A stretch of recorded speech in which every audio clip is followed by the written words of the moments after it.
Today I want to talk about one of my favorite authors of all time, who is a French science fiction author called René Barjavel.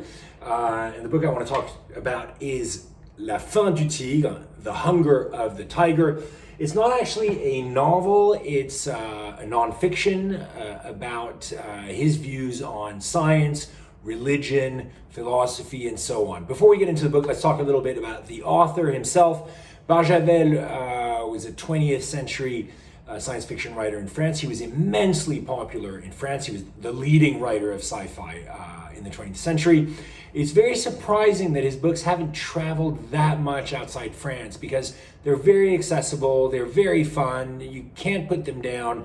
I remember once at university spending an entire day where I was supposed to be working in the library just plowing through a couple of his novels because they're really so gripping and so easy to read, and the themes he invokes are so exciting. And so he's always been an important writer for me, and a really an outstanding writer of French sci-fi. He does have a bit of a whiff about him because some of his earlier works, novels, short stories, were serialized during the war in newspapers that were considered to be a little bit too friendly to the German occupier. And so that always had a bit of a whiff around it. But with this book, The Hunger of the Tiger, which was written in the late 60s, it showed that he had evolved and was sort of keeping up with the changing times of the 60s. And actually, a lot of his most popular books, like Une Rose au Paradis or La Nuit des Temps, were actually written after this book. One of his most popular books is a time-traveling novel called Le Voyageur Imprudent, The Imprudent Voyager, which was printed during the war.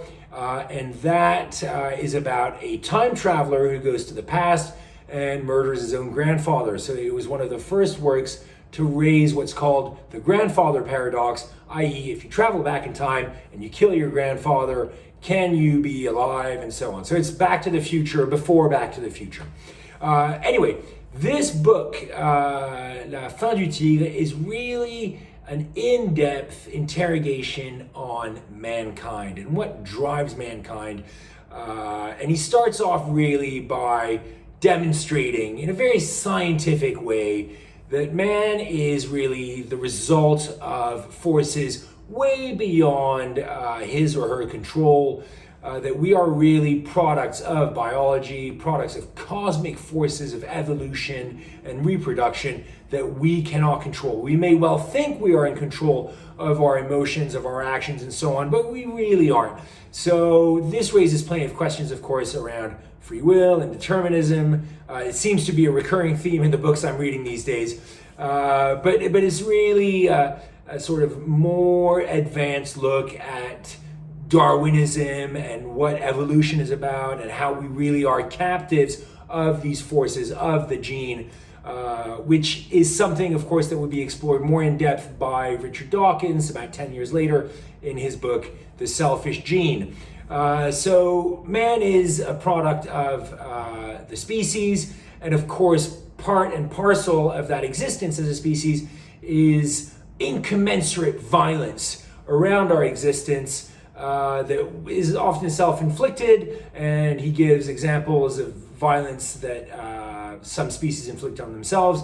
There's a particularly amazing passage on the lemmings of Siberia and why they, as a huge species-wide group, rush towards their mass suicide at certain times of the year. It's an unexplainable phenomenon. And so he compares man to this sort of group think of lemmings. We're not that far behind. We're just another species that is controlled by forces that we necessarily don't understand. Of course, he touches upon subjects of ecological collapse and civilizational collapse, which are themes that are going to appear in his later novels, especially Une Rose au Paradis, which is all about a sort of collapse of civilization with a potential rebirth in an Eden-like artificial environment.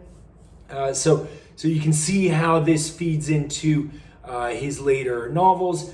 And then there's a third avenue that he explores in the book, which is, to me, the weakest, and it's a self-admitted weakest part of the book, which is religion. That's a tough subject to get right, and he tries to tackle it in a most agnostic, semi-religious way.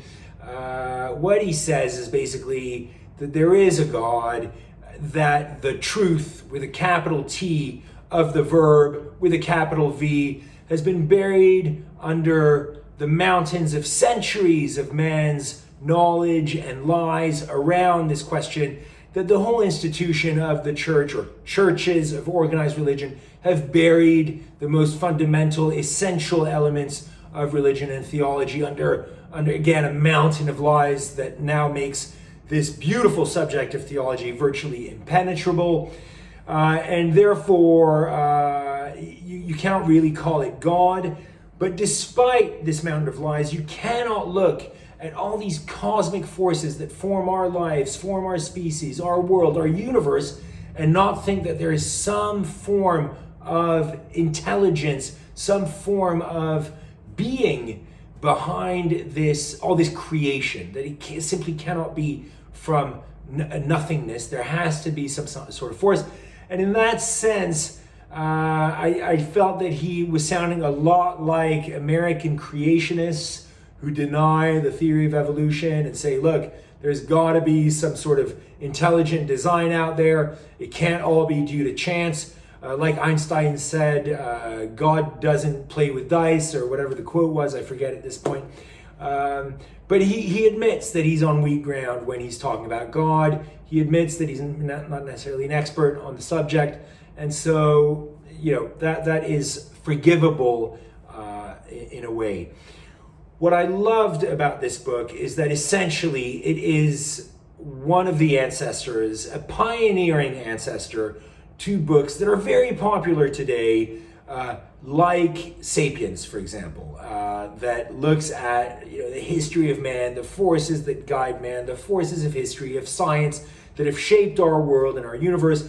And this is really what he does here. And he positions the book, again, in the nexus of this holy trinity of science, philosophy, and theology, and combines the three of them in a virtually effortless way. It's really fun to read this book. He keeps raising really interesting points and combining them in very interesting ways. A bit like an alchemist that would transform lead into gold. He takes all these different things and transforms it into really insightful points of view that you think to yourself, I hadn't thought of that, but now it seems kind of obvious. So it is an ancestor to this kind of book. It's much less data-driven, and a lot of the science that he cites may seem a little bit outdated. He seems to be clearly in awe of genetics, which at the time of writing this book was clearly a quite novel science, quite a new discovery. But clearly it seems a little bit dated in this sense. But still, the way he combines that with the forces of evolution, of theology, philosophy, and so on, it's actually really cool. But above all, what I preferred the most about this book, what I thought was really cool, is that you felt that it was really the source material for Barjavel's writing. It's the source material for a science fiction writer, and it sort of establishes the groundwork for all of his later work, all of his preoccupations with the collapse of man and what drives man and why is love enduring, how are we constructing these relationships between men and women and humanity in general. All of that is here. So it's like you're drinking the original source water for all of his later great novels that I've really enjoyed. So I might suggest that if you wanted to read this, actually maybe start with one or two of his science fiction novels. They're really fun, they're good reads. And then later on you can sort of regress back to the source material and see that whether that inspires you and whether you would have made the same connections between this nonfiction material, this scientific material, and the fictional material, because I certainly enjoyed doing that by reading this book. So I really recommend it. Barjavel is really one of the best authors out there. He's not everybody's cup of tea. I did read recently an article where he mentioned, where he was writing at the time of the opening of the Pompidou Center in Paris, how ugly it was and how it was disfiguring Paris. So he clearly made a few mistakes. The book's not perfect. It's got a few theories that are a bit wacky and wonky. But in general, I really enjoyed this. I think it's a pleasure to read such fluid prose on such massive subjects as the forces that guide our universe.